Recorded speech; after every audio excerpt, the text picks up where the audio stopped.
Welcome to Trending in Education. Mike Palmer here.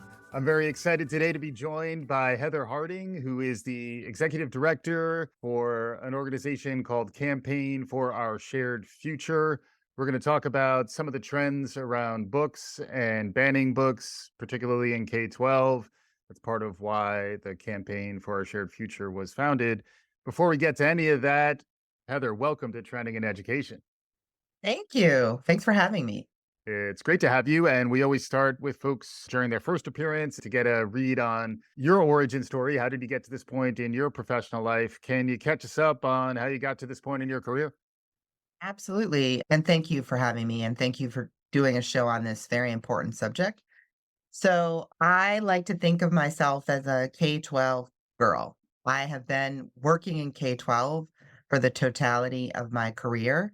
I studied journalism. I grew up in the Midwest, studied journalism, and read about a program in the mid 90s called Teach for America, and decided that I did have a secret lifelong dream to become a teacher. I joined Teach for America and taught in rural North Carolina, middle and high school. Ended up deciding that education really was the career route for me. And so I worked for Teach for America in North Carolina under Jim Hunt, one of the other great governors. And I really started to work in the nonprofit space in education. I decided that I should get a degree, get some credentials, learn a little bit more about the sector. And so I did a master's and doctorate degree in education policy. And throughout my career, I've worked mostly in helping improve the quality of teaching and teachers, and also trying to understand how we get good at teaching across racial difference. I went back and worked with Teach for America. I've done work in research centers, helping solve teacher problems using research tools. And then I spent, kind of by accident, 8 years in education philanthropy. And it's really in the philanthropy work where I decided that it was time to jump back into the fray of political and service work. About 18 months ago, I was working at the Schusterman Family Philanthropies, where our tagline was Schusterman Hearts Teachers. Majority of the work that the family invested in was in building teacher capacity and improving the diversity of our educator workforce. Yeah. And we started to hear kind of stories that the work was maybe dangerous or being under attack. Mm. The family is from Oklahoma. And just it seemed like in the matter of 3 months, there were laws, bans on CRT, laws that talked about divisive concepts, and really a ton of our grantees could no longer do their work, or they were worried about actually just working with schools on important issues. And so I said to someone, the one of the co-founders of the Campaign for a Shared Future, "What should we do about this problem? I feel like maybe we need, some communications help." And our one of our co-founders, Ruth Ann Buck, said, "No, we don't need a strategic comms, we need a campaign. This is a political problem that's landed on the schoolhouse doors, and educators really need support in wading through what we now would call an extremist political attack." And so the campaign I joined the campaign as their first executive director in July of Okay. last year, Hmm. 2022. We were founded in October of 21, and we have 3 goals. Our aim is to stop the proposal, passage, and implementation of anti-equity legislation that punishes educators just for doing their job, Hmm. that really restricts access to quality content for Hmm. young people. And then we're interested in reminding all of us citizens that public education is the cornerstone of a multiracial democracy. Public education in all its forms, really important, not just to the academic and developmental needs of young people, which is the central function, but also, it's the place where we learn to get along with each other and work together. So I'm excited to be doing the work. We're busy. There's a lot going on out there. And I do characterize it as political theater and Hmm. not about the needs of real families and students. Yeah. And just to put some numbers and context around this, 2022 was a record breaking year in terms of the number of books that were banned in schools across the country. And also the language that I've seen out there is age appropriate as well. Clearly, as a parent of a 4-year-old, I'm not going to recommend he read Toni Morrison's Beloved tomorrow. However, the idea that these books are being banned for high school students, frequently for students who books can change lives, and access to some of these books really can be that lifeline for a kid who maybe is feeling disconnected. No one's really reaching them through the wonder of great literature, great books, challenging books. That's really what ultimately helps us form our identities. And then with the support of parents, with the support of teachers, with the support of the community, those of us who are pro education, not surprisingly, tend to be pro books. But then the challenges are really around these bans. Can you give some context or some contours Sure. around like the scope of the problem and what we've been seeing lately? Yeah. So first thing I want to say is book banning is un-American and it's unpopular. But it has been the effect of many of these legislative efforts. And we're seeing record numbers of challenges to books. And when a book is challenged, it's taken off the shelf until it goes through a particular process. And between July of 2021 and June of 2022, there were 2,500 unique book titles removed from shelves. 2,500 in the Mm-hmm. span of a single calendar year. And 2023, by the way, is keeping pace, if not outstripping it. Pen America, a partner that we work with, reported 1,477 instances in this school year alone. And Right, we're in May, so we're closing it out, but that's a lot. right. We see that many of these titles address LGBTQ themes, issues of race, or feature characters of color, which is incredibly difficult, as you said in your question. Like, we all have a beloved book that maybe not Toni Morrison's beloved, but we have a book that we can recall from our childhood that spoke to us because either it opened a new world for us or it let us know that there were other people who had experiences that we did. Yeah. And so for these censors to target the most vulnerable groups or groups that have been traditionally marginalized is terrible. It's terrible practice. It creates more conflict as opposed to bringing people together at a time when we really need to focus coming out of a global pandemic and school closures on getting kids back to reading. Yeah, because Yeah. that's for me, I'm still surprised that it's a bit of a political statement to be against book bans. But if it is, count me in. This is also the campaign is Let America Read, through a Yes. partnership with CAA and a bunch of leaders and actors and folks who want to come down on the record to say we are in fact against banning books. The other reality is that you were catching me up on this a bit before we started recording, is that there's always been a process for going through the paces and seeing whether a book should or should not be included in a library. That's something that's been around for a while. Those things are not going away. It's just that now there's been more of a concerted effort to go after a set of books. And then to me, the thing that is most frustrating is it's pretty clear that a lot of people who want books banned haven't actually read the books that they're asking to be banned. I do feel like a little bit of like, give me a book report, show me that you actually did a little bit of your homework before you want this thing to be banned, because it then does kick off a whole set of steps that are necessary to actually defend the book. And that's really where, in many ways, your organization is chiming in. But can you talk a little more about that? Like what's involved in containing this stuff? And it feels like you can just kind of gum up the works by kicking off a lot of this process and effectively get those books off the shelves along the way.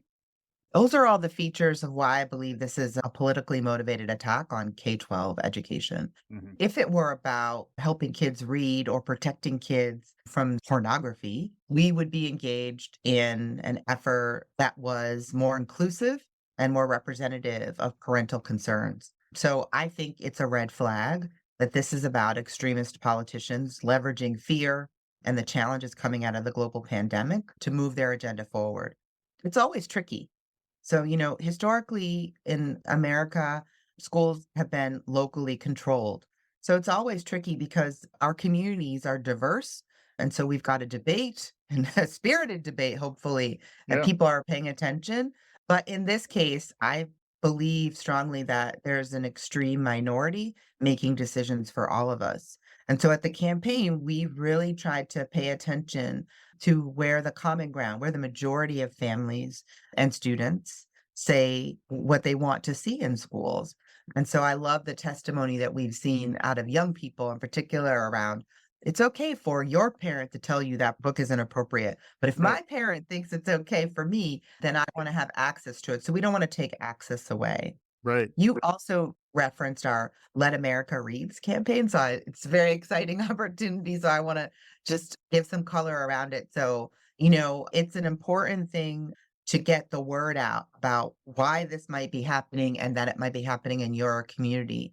So we partner with the CAA Foundation to leverage celebrity. Everybody also not only do they have their favorite book, but they have their favorite celebrity to talk a little bit about the titles really beloved titles. I keep using the word beloved, but like Diary of Anne Frank, Right. Toni one of my favorite books, Toni Morrison's The Bluest Eye, which is a book I did not read until college, but then I taught to seniors in high school when I was a teacher in an honors class. Yeah. So again, age appropriate matters, but banning a book, restricting its use for any and all really is an extreme solution to what we're talking about. So the Let America Reads campaign had celebrities really sharing their favorite banned books and talking about this issue. And we've actually been surprised to see there are still a lot of folks who don't know this is going on in their backyard and who we hope will be mobilized to say, hey, wait a minute, let's think this through with each other, not screaming at each other. It's one of those places where I actually think there's an opportunity to flip the issue and actually own a little more of parent choice, the idea of freedom and Yes. the First Amendment issues that have become inverted in some ways through the culture war. I think there are opportunities to kind of take it to the next level to say, we're happy to engage in the conversation about whether a book's appropriate or not. In fact, that is part of what we should be doing as a society. But at the same time, how do we make sure that we're very, very careful about how high we set that bar so that if a book is truly not appropriate for the shelves, we pull it off. And if it needs bracketing and caveats and access controls, let's have that conversation. But Yeah. the idea that someone who may be offended by a title they didn't read associated with terminology that is just triggering the way CRT has been weaponized through the culture war. You could say these books have to do with CRT. People don't really know what CRT is. They haven't actually read the book, but they're concerned enough about their kids and they've been Yeah. activated by this culture of fear to the point where they feel like it's the right thing to do and they even want to like signal that they're doing it. How do we maybe turn the dial down to some extent? How do we get back to you mentioned literacy before, like in some ways this all is hiding the fact that we have a real literacy problem in this country where getting kids to embrace any book to the point where they're connected to it and they're actually learning to read, That's right. that is a breakthrough. Right. I mean, I always say 2 things. 1, parents are their kids' first teachers. I have 2 children of my own. They are teenagers now, but for sure, I have always sought, and I know most parents that I know, have always sought to work with the kids' teachers to help them get engaged. I love our elementary school always used to send a form home at the beginning of each year that said, "What are your dreams for your kids? What is their particular, like, great talent? Yeah. What are your hopes for them?" And then the teacher would take that and affirm me, and then we had a basis to work together. Yeah. That collaborative work is important, and I think schools do the work of teaching skills and knowledge, families teach values, and we need to work together to get that done. But learning to read is hard. It's not easy. Teaching someone to read is challenging. Yeah. But an essential element of motivating students, but also helping them make meaning, is for them to have access to literature and content that both reflects their experience, but also challenges them and opens them up to new ones. So, I find it particularly troubling that we would be taking literature off the shelf at a time when we know we haven't done a good job historically teaching kids to read, and we need to do better in this moment for sure. Yeah. I think those things are really important. Yeah. Not to mention the number of kids who learned how to read, reading graphic novels and manga and Yeah. romance Oh, I romance there are novels. so many manga on my shelf. I've got a 13 and 17-year. Yeah, yeah, so, like, if it's not on the library shelf, kids are still gonna kids who are earnest about it and who wanna find it, they're gonna find these things. But the thing that I find is if you don't even allow the conversation and the critical read to happen, the place where kids are really gonna learn to read critically is at school and through the help of a school librarian or a teacher. I did wanna shout out a little bit to the school librarians too, who are kind of Yes. the hidden heroes, Oh my to goodness, they're to not this. even hidden. They Yeah. are the heroes of this Yeah. Well, narrative. I mean, I think they're hidden in that maybe those who are less close to it don't realize how critical a role they're playing in defending really the First Amendment and educational freedom in some really interesting ways. Can you talk a little more about school librarians? I would love to talk about school librarians. We work with a really lovely school librarian who has unfortunately had to endure attacks on her safety and on her credibility in Louisiana, a woman named Amanda Jones, who is a school librarian, but decided to speak up at just a basic censorship approach when she saw people trying to take bills out. Her life was threatened. She's been called a groomer, a pedophile. She's in a small town in Southern Louisiana, and she's lived there all her life with her family, and she really just wanted to stand up for diversity of titles. And this again, this is not these are not your neighbors who are coming out for you. This is an orchestrated attack and maybe turning your neighbors against you. She talks really eloquently about all the existing ways that librarians learn their craft, right? To help kids select books, to steer them towards their passions and interests, and how when she saw this stuff started to happen, that it's not only the laws themselves or the processes, but the chilling effect. Mhm. So she talks really eloquently. And I've talked to educators from librarians to system leaders, superintendents to classroom teachers. It's a chilling effect. So what this has created is that people now who maybe aren't even under a law or a ban are questioning their professional judgment around whether or not they should teach a lesson. Mhm. And I think that is dangerous. Obviously, we need to have a community dialogue about it, but I like to point to the example that was in the New York Times a couple, maybe a month or so ago, where a publisher had rewritten the Rosa Parks story Yeah. with no mention of race. I mean, really? The Rosa Parks story? Are we what is scary about the fact that we used to live in a country where things were incredibly segregated by race, and we've overcome that, and that we recognize Rosa Parks as a national hero Mhm. to all of us, right?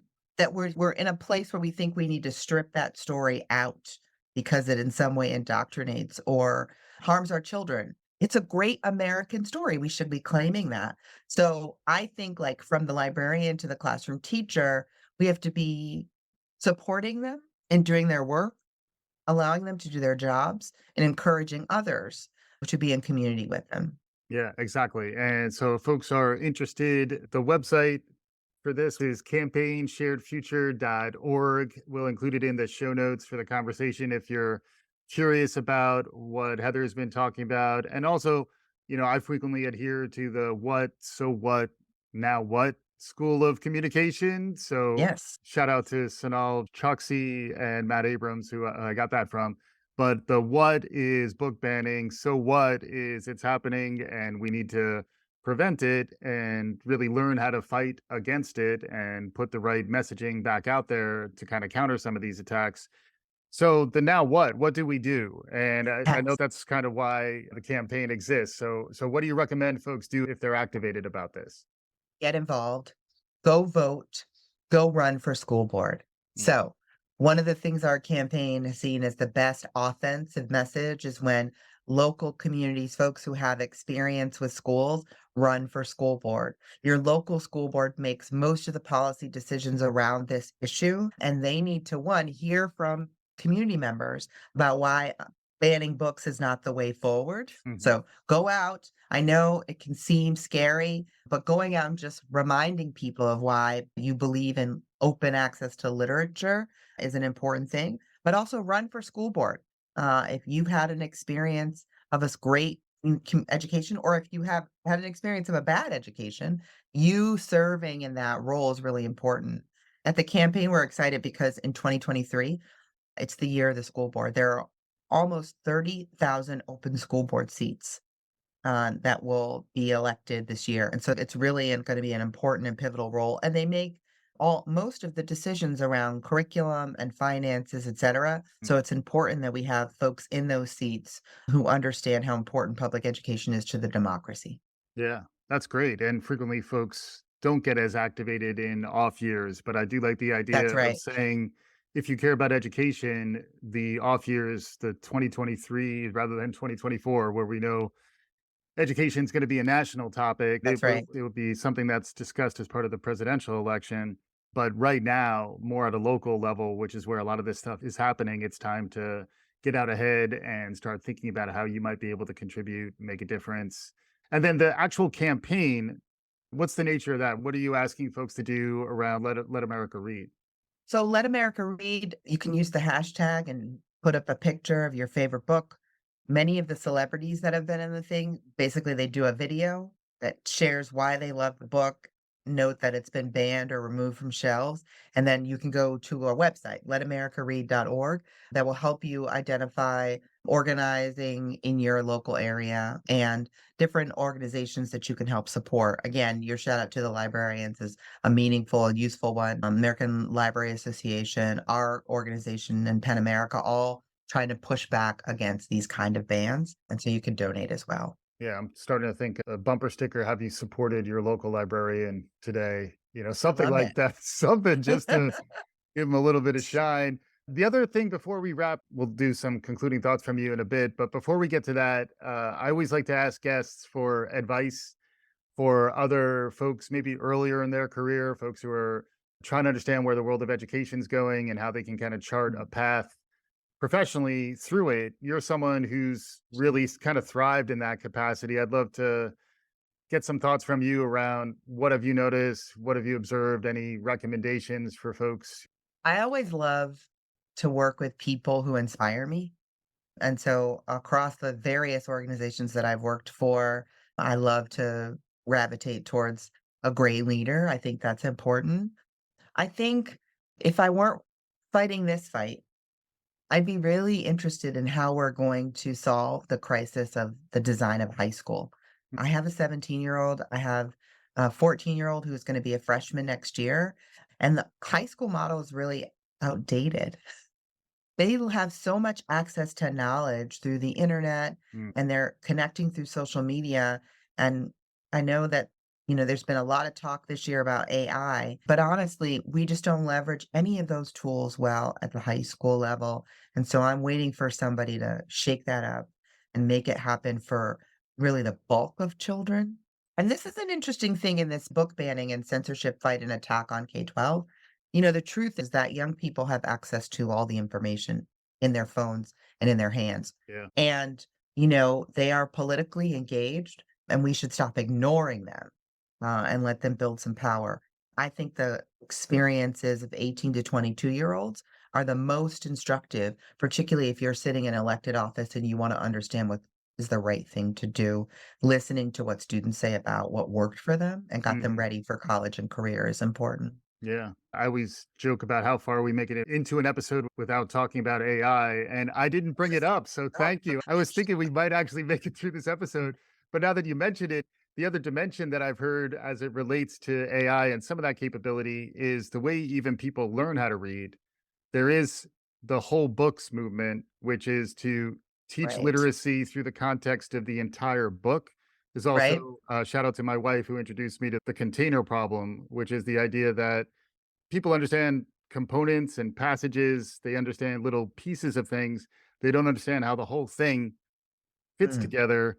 Learning how to read by reading great books, honestly, by reading even like kind of trashy books that you just happen to read as a teen, you're a teenager, but like reading great teen fiction as an example, that's frequently what creates a reading identity, a learner identity that is something you continue to build on really throughout your life. And Your we could life, yeah. if we could get more people activated and engaged in that, it really would be amazing. We're getting close to time, Heather. I'd love to hear any concluding thoughts. Also, any other ideas, concepts, topics that we didn't hit on. Feel free. We're in the free form stage of the conversation, so you could go anywhere you want, but we're ultimately heading towards wrapping up. Well, I mean, one, I just want everyone to know if you didn't know about this book banning and also this wave of anti-equity legislation that's landing on K-12 schools, I want you to look into what's happening in your state. I think this is very important. We at the campaign, if you go to our website, we can help you get connected. But I think we don't want politicians dictating what happens in our schools. We want politicians to support us with policy and resources for kids to get educated, but they really shouldn't be dipping down and telling us what kind of books we're reading. The second thing I would say is book banning is un-American, and this is not just about schools, this is about the democracy, and a public education in all its forms is still really important. The vast majority of young people are in public schools, and public schools can be trusted when they work with families to get the job done. We should not be running away from that as Americans. And then, vote in your school board election and run for school board if you had the wherewithal to do so. There's a great need for leadership there. There are a lot of open seats, and we want real authentic parent and community voice in those seats. Fantastic stuff with Heather Harding, who's the executive director of Campaign for Our Shared Future. The campaign that they're talking about right now is called Let America Read. You can find out more at campaignsharedfuture.org and letamericaread.org. We'll be including all that in our show notes. Heather, thank you so much for joining me on today's show. Thanks, Michael. It's been a pleasure. And for our listeners, hopefully you enjoyed what you heard. If you did, please subscribe, write us a review, do all the good things. We'll be back again soon. This is Trending in Education.